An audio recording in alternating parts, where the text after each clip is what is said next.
کربلا کی مٹی کو چوم لوں، ہر سمت ہر جگہ دلارا واہ حسین ہے، کیا بات ہے، کیا بات ہے. ہر سمت ہر جگہ دلارا حسین ہے. اور میرا جو یہ کلام ہے، یہ میسج ہے پوری دنیا کو حضرت امام حسین علیہ السلام کے لیے، کہ کہہ کر کہ یوں تیرا میرا اس کو نہ بانٹیے، واہ واہ واہ.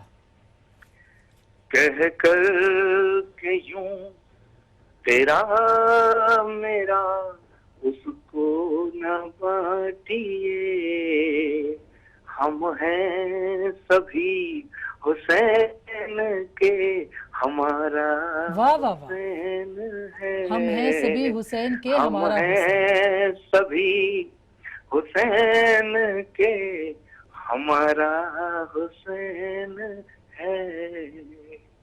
سبحان اللہ. بہت اعلیٰ، بہت اعلیٰ سر. میں چاہر جی ویسے تو اس قدر خوبصورت ہے کہ بریک لینے کو دل نہیں چاہ رہا، لیکن میری مجبوری ہے بریک لینا. خانم تو ایک چھوٹی سی بریک کے بعد واپس آئیں گے، خانم کی بھی گفتگو سنیں گے اور اچاریہ جی سے بھی کچھ اور اشعار سنیں گے. آپ ہمارے ساتھ رہیے گا. ظالم کا نام مٹ گیا تاریخ سے، مگر وہ یاد رہ گئے جنہیں پانی نہیں ملا. اتنی ضرورت ہے فلسفہ حسینی کو عام کرنے کی اس وقت. اسلام کا پیغام انسانیت ہے، پہلے انسان ہے اس کے بعد مسلمان ہے، اگر انسان نہیں ہے تو کچھ. میرے سینے کی دھڑکن ہے، میری آنکھوں کے تارے ہیں، سہارا بے سہاروں کا، نبی کے وہ دلارے ہیں. سمجھ کر تم فقط اپنا انہیں تقسیم نہ کرنا، علی جتنے تمہارے ہیں علی اتنے ہوں. ویلکم بیک ناظرین، ایک دفعہ پھر آپ کو خوش آمدید کہتے ہیں، اور ہم ذکر امام حسین علیہ السلام کر رہے ہیں کہ کتنا بڑا ذکر ہے اور کتنی بڑی فکر ہے حسینیت کی، اور ہم شاید پہنچ نہیں پاتے. بہت خوبصورت خانم جو بات کی ہے بھی اچارے جی نے، کہ اگر کوئی وہ کہتے ہیں تو بالکل مختلف بات ہے. اگر کوئی مسلمان جو ہے کوئی کہے کربلا کے بارے میں یا امام حسین کے بارے میں، نارمل سی بات ہے. تو ہم کیوں قید کر دیتے ہیں حسینیت کو مذہب اور فرقوں کے اندر؟ دیکھیے انہوں نے جتنی باتیں کی ہیں بہت اچھی ہیں. انہوں نے جو امام حسین کا شجرہ نسب بیان کیا ہے، کیا بات. تو وہ ایک کرسچن ریسرچر ہے جنہوں نے لکھا ہے کہ من لدن آدم الی زماننا ھذا، آدم کے زمانے سے لے کے لمحہ موجود تک اگر کائنات میں عدالت کا سورج طلوع ہوا تو وہ صرف ان 4 سالوں میں منحصر ہے جب علی ابن ابی طالب برسر اقتدار ہے. یہ کرسچن لکھ رہا ہے، اس کی ریسرچ ہے. پھر وہ کہتا ہے کہ مجھے تعجب تھا کہ اتنا بڑا کارنامہ کیسے انجام دیا، لیکن جب میں نے حسین کے خاندانی پس منظر کو دیکھا تو مجھے پتہ چلا جس کے سینے میں جگر ختم رسل ہو، اور جس کی رگوں میں خیبر شکن کا خون ہو، اور جس کے اندر فاطمہ کا شیر بطول ہو، تو پھر وہ یہی معرکہ ایسا وہی انجام دے سکتا ہے. تو امام حسین کی شخصیت، اور پھر انہوں نے جو بات کی کہ یہ اصل میں لڑائی حق و باطل کی لڑائی ہے. تو ہمارے رسائی ادب کے بہت بڑے شاعر ہیں جن کا اس میدان میں کوئی حریف نہیں ہے، جناب ہلال نقوی صاحب، انہوں نے اس کو بڑے اچھے انداز سے بیان کیا ہے کہ یہ تیرگی کی اجالوں سے جنگ ہے، فکر زبوں کی ٹھوس حوالوں سے جنگ ہے، دیکھے کوئی ضمیر کی آئینہ سازیاں، خود ذہن حر کی اور کے سوالوں سے جنگ ہے. وہ منظر ہے ان کی نگاہ میں جب منزل شراف پر امام حسین کا حر کے لشکر سے آمنا سامنا ہوا اور کردار مصطفیٰ کی درخشش سامنے آئی. چونکہ حسین ابن علی کا کردار اعجاز ختم رسول ہے، معجزہ دانائے سبل ہے، آقا نامدار سرکار رسالت مآب صلی اللہ علیہ وآلہ وسلم کے اس اخلاق کا معجزہ جس کو قرآن کریم میں خالق اکبر نے انک لعلی خلق عظیم کہہ کے یاد کیا ہے.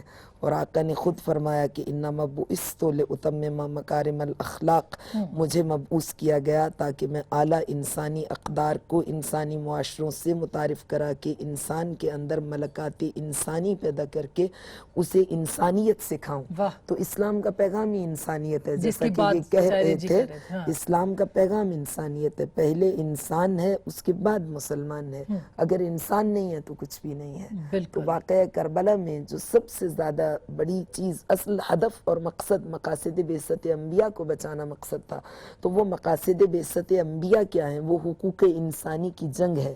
اس جنگ کو لڑنے کے لیے امام حسین نے ترک وطن کیا، ہجرت اختیار کی، اور پھر اپنے مقاصد سفر کو، اپنے قیام کی ماہیت کو، اپنے قیام کے فلسفے کو خود آقا نے اپنی زبان سے یوں بیان کیا کہ انی لم اخرج اشرم ولا بطرم ولا ظالمم ولا مفسدہ انما خرجت لطلب الاصلاح فی امت جدی و اسیر بسیرت جدی و ابی علی بن ابی طالب علیہ السلام۔ پہلے اپنے عقائد کو بیان کیا اور اس کے بعد فرمایا کہ انی بے شک میں لم اخرج اشرن، انریسٹ پھیلانے کے لیے نہیں، کوئی شورش انگیزی کے لیے نہیں، کوئی حالات کو خراب کرنے کے لیے نہیں، ولا ظالمم ولا مفسدہ، بلکہ میں انما خرج، تو صرف اور صرف میرے قیام کا جو مقصد ہے وہ یہ ہے کہ لطلب الاصلاح فی امت جدی، یہ جو بگاڑ پیدا ہو گیا ہے میرے نانا کی امت میں اور حلال خدا کو حرام کیا جانے لگا اور آقا و بندہ کی جو تمیز مٹا دی گئی تھی اس کو پھر سے زندہ کیا جانے لگا، زمانہ جاہلیت کے رسم و رواج پھر معاشرے میں در آئے، ان کا خاتمہ کرنے کے لیے وہ اسیرہ بسیرت جدی و ابی علی بن ابی طالب علیہ السلام و ان آمر بالمعروف و انہا عن المنکر، لوگوں کو دعوت الی الخیر دینے کے لیے، برائی سے روکنے کے لیے، اور اس کے لیے حسین کو پرواہ نہیں، جنگ کے لیے تو نہیں چلے، اسی لیے تو علامہ اقبال، حضرت حکیم امت علامہ اقبال نے فرمایا کہ اگر وہ سلطنت کے لیے سفر کر، اگر وہ سلطنت کے مدعایش سلطنت بودے، اگر خود نہ کر دے بچینین سامان سفر، اگر سلطنت کے حصول کے لیے حسین چلتے تو پھر ان کا جو قافلہ ہے اس میں سپاہ ہوتی اسلحے سے لیس، اس میں پھر سکینہ اور زینب اور علی اصغر کا جو وجود ہے، اس پہ خاندان اور کوئی خانوادہ رسالت ساتھ نہیں ہوتا۔ بالکل اچاریہ جی، یہ جو پیغام ہے، کوشش یہی ہے کہ جو بھی سنے وہ اس بات کو سمجھے کہ پیغام حسینیت کیا ہے، دراصل پیغام انسانیت ہے۔ تو آپ کیا کہیں گے؟ کیونکہ پروگرام کے آخری یہ کچھ منٹس ہیں، میں چاہوں گی کہ آپ اس فلسفے کو، جتنی ضرورت ہے اس وقت، تقریباً 1.5 ارب کی آبادی انڈیا اور پاکستان میں بستی ہے، کتنی ضرورت ہے فلسفہ حسینی کو عام کرنے کی اس وقت؟ دیکھیے، میں ایک بات کہنا چاہوں گا کہ پرماتما کو، اللہ تعالیٰ کو کسی نے دیکھا نہیں ہے، صرف محسوس کیا گیا ہے۔ تو اگر ہم اللہ کی عبادت کرتے ہیں، پرماتما کی پرارتھنا کرتے ہیں، تو اس کی بنائی ہوئی کائنات سے بھی ہمیں محبت کرنی چاہیے۔ یہی میسج رسول پاک کا تھا، یہی میسج تمام صوفی سنت پیغمبر مہاتماؤں کے رہے ہیں۔ لیکن حضرت امام حسین علیہ السلام نے جو یہ میسج اپنی شہادت دے کر کے دیا، یعنی ان کی شہادت ان کے لیے نہیں ہے، میں بار بار اس پہ زور دے رہا ہوں، ان کی شہادت سچ کے لیے ہے، حق کے لیے ہے، انسانیت کے لیے ہے، اور انہوں نے جو میسج دیا ہے پوری دنیا کو، وہ جب تک یہ کائنات رہے گی، جب تک یہ سچتی رہے گی، حسینیت زندہ رہے گی۔ اور میں کہنا چاہوں گا کہ ظالم کا نام مٹ گیا تاریخ سے مگر وہ یاد رہ گئے جنہیں پانی نہیں ملا۔ واہ واہ، تو وہ یاد رہ گئے جنہیں پانی نہیں ملا۔ آج بھی دیکھیے گا، گلی گلی میں حسین مل جائیں گے، ہر جگہ حسین مل جائیں گے، یوروپ میں حسین مل جائیں گے، امریکہ میں حسین ملیں گے، ہندوستان کے تو گھر گھر میں حسین ہے، پاکستان کی تو بات ہی چھوڑ دیجیے گا۔ لیکن آپ چراغ جلا کے ڈھونڈو، بلب لے کے ڈھونڈو، ٹارچ لے کے ڈھونڈو، کوئی اپنے بچے کا نام، جو لوگ یزید کو قاتل امام حسین نہیں مانتے وہ بھی اپنی اولاد کا نام یزید نہیں رکھتے، یہ حسینیت ہے۔ واہ واہ، کیا بات ہے، بہت بہت جل خوبصورت۔ بجھ گیا باطل کے دھواں تک نہیں ملتا، جل بجھ گیا باطل کے دھواں تک نہیں ملتا، اب بیعت فاسق کا نشان تک نہیں ملتا۔ واہ واہ، کیا بات ہے۔ لیکن میں بالکل، آپ نے جیسے خود کہا اور آپ کے اشعار ہم سنتے بھی رہتے ہیں، حضرت علی کے لیے بھی آپ نے بہت خوبصورت اشعار کہے، جی جی، تو میں چاہوں گی وہ آپ ترنم سے ذرا سنا دیجئے ہمارے کے لیے۔ میں کوشش کر رہا ہوں کہ میرے سینے کی دھڑکن ہے، میری آنکھوں کے تارے ہیں، میرے سینے کی دھڑکن ہے، میری آنکھوں کے تارے ہیں، سہارا بے سہاروں کا، نبی کے وہ دلارے ہیں، سہارا بے سہاروں کا، نبی کے وہ دلارے ہیں، سمجھ کر تم فقط اپنا انہیں تقسیم نہ کرنا، علی جتنے تمہارے ہیں علی اتنے ہمارے ہیں، علی جتنے تمہارے ہیں علی اتنے ہمارے ہیں، سمجھ کر تم انہیں اپنا تقسیم سمجھ نہ کر کرنا، تم فقط اپنا انہیں تقسیم نہ کرنا، علی جتنے تمہارے ہیں علی اتنے ہمارے ہیں۔ واہ علی واہ، اتنے ہمارے ہیں۔ بہت بہت شکریہ آچاریہ جی، بہت بہت شکریہ، آپ نے بہت وقت دیا ہمیں، اور بہت ہی خوبصورت اپنی سوچ خاص کر کے جو ذکر حسینی کے حوالے سے آپ نے لوگوں کو بتائی۔ آپ کا بھی بہت بہت شکریہ، خانم آپ کا بھی بہت بہت شکریہ، آپ نے وقت نکالا اپنے بہت ہی مصروف وقت میں سے۔ آپ کا شکریہ کہ خراج عقیدت پیش کرنے کا موقع مجھے دیا، آپ کا بھی شکریہ۔ بہت بہت شکریہ، پروردگار قبول کرے، اور امام حسین علیہ السلام کی بارگاہ میں محسن نقوی کے کچھ اشعار کے ساتھ میں بھی اجازت چاہوں گی۔ حسین دل ہے، حسین جاں ہے، حسین قرآن کی زباں ہے، حسین عرفاں کی سلطنت ہے، حسین اسرار کا جہاں ہے، حسین سجدوں کی سرزمین ہے، حسین ذہنوں کا آسماں ہے، حسین زخموں بھری جبیں ہے، حسین عظمت کا آستاں ہے، اٹھا رہا ہے جو لاش اکبر، حسین بوڑھا نہیں جواں ہے، وہ سر خروے نشیب صحرا، وہ سر بلند سرے ثنا ہے، وہ بدر افلاک کے آدمیت، وہ صدر ارباب کربلا ہے، نہ پوچھ میرا حسین کیا ہے۔ اللہ نے